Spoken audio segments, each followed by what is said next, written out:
the queen of rock and roll clothing. She's one of my favorite designers, so I always think she's got unique designs, and I wanted to see what she was doing this year. Anna Sui is about fun. I mean, I really think that there's an element of not taking things too seriously and experimenting and having fun with fashion. Fashion needs wit. Fashion needs energy. Fashion needs a personality. And Anna got it. This uber cool New Yorker isn't actually a native. In fact, she grew up in a city better known for its cars than its fashion. You grew up in Michigan, and then you decided to follow your dream. You go to Parsons, you come to New York. Was it love at first sight when you came to New York? I was 4 years old. I started talking about being a fashion designer.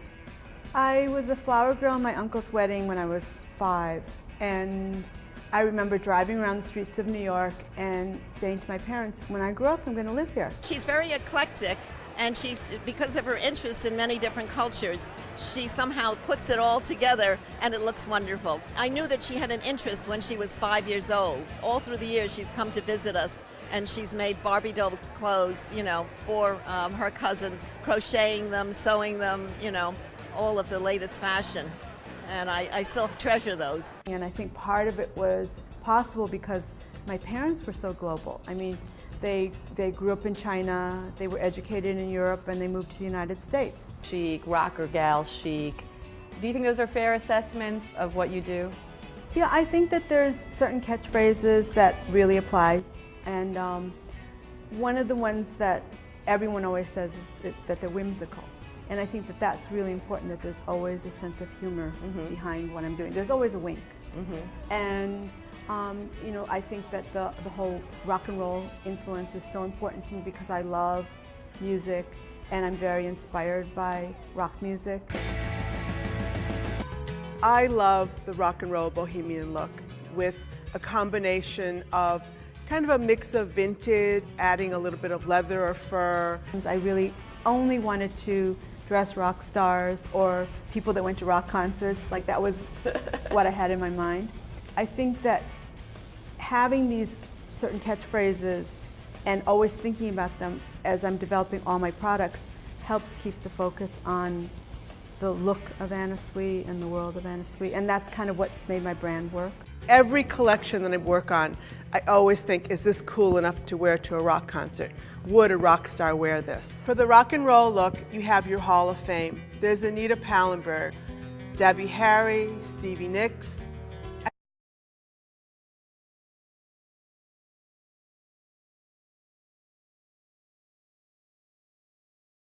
Again, out of innocence, I had these friends that I thought were so cool, and they used to sell jewelry at the boutique show. So I thought, oh, I want to go to the boutique. Well, I met Stephen at Parsons, and for about a year, I styled with him.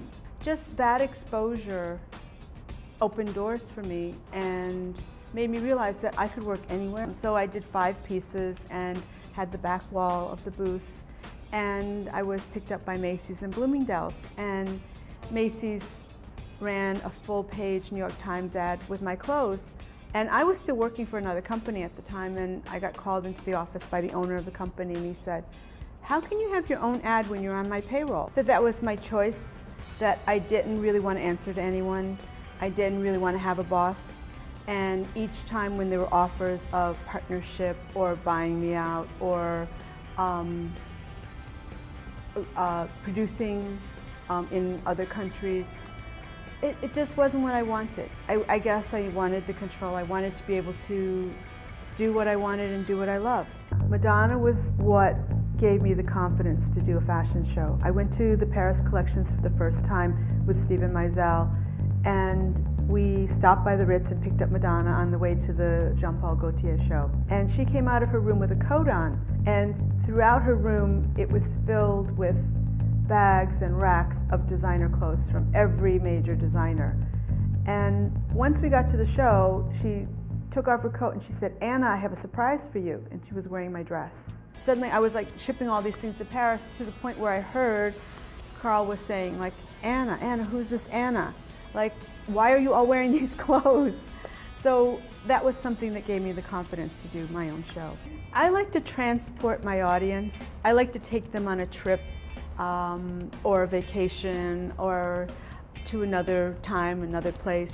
And I think the music adds to the atmosphere. So it's almost like putting together a soundtrack for a movie so that you really create an atmosphere. And one of the things that I think is so important is that a show is a show. And I want to entertain people too. So I think that all of that is really thought about as I'm putting all the components together. Anna's show is always very exciting. She's always got great songs and a great soundtrack for the show. So it's kind of exciting to be a part of her show and be a part of the new collection and see what the clothes are like before they actually hit the stores. I love the way she dresses, her sense of style. It's funky, it's young, it's sexy, and it's elegant. It's everything. Anna's clothes transcend a powerful image of her, and that's what's great. She always sticks to what she does best, and I love that. A friend of mine, Zach Carr, said, I have a vision for you. You have to have your own boutique.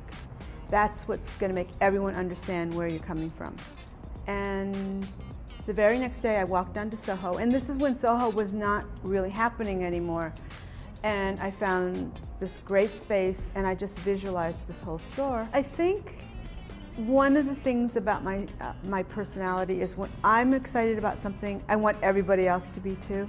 So that's kind of what I'm always trying to do. It's like if I discover something that I think is so amazing, I want everyone else to be amazed. I have incredible discipline. I really like technique, and I really like craftsmanship. So there's always those two sides like fighting against each other. I like practicality, I like comfort, and I do like classic too, but I like it with a twist. It's always difficult to say when you actually get the idea for a collection, but usually when the calendar tells you that you have 2 months before the fashion show, you decide very quickly what your inspiration is.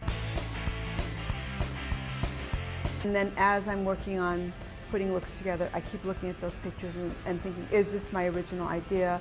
Is this what I was trying to accomplish?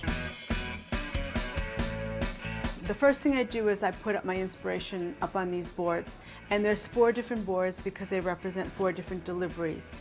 And then I start just pinning my favorite fabrics up on the wall. And little by little, I kind of shift them around and start deciding on what the color story is going to be. She has a lot of different moods and styles.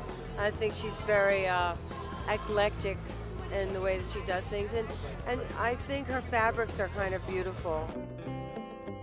When I'm working on a collection, there's always that selfish moment where it's like, okay, now what am I going to wear? So you kind of design yourself the ideal thing, something that you think will fall into the theme, but something that will just be perfect for you. Everything that I love, somehow I can incorporate it into my work, and somehow that's what inspires me. So I'm fortunate enough to be able to meet people and dress people. It's kind of, again, what I always dreamed about. They're very signature Anna Sui pieces. They're fun to wear, but then they're also very comfortable, which I think is one of the reasons why people like wearing Anna Sui dresses. The attractions of my new fragrances is that they're just as casual as the fashion is now. Like fragrances we've been doing, they work. They're fresh. They're kind of fruity, they kind of sparkle. It's a different dimension. You're so used to putting fabric around a form, a shape, and suddenly you're dealing with something flat. Mm-hmm. And it was something that I really had to think about. I really believe every designer has their time, and it's not under your control to make it all work with it. And so hopefully it's still the right time. I think I have the best job in the world because I can use everything that I'm interested in, anything I'm obsessed with, in love with, curious about, I can put it in my work. And you can see from my inspiration boards that there's that thought process. Every collection, I always put up the inspiration behind the collection, which kind of dictates to me what journey I'm trying to take my audience on, but also like all the color.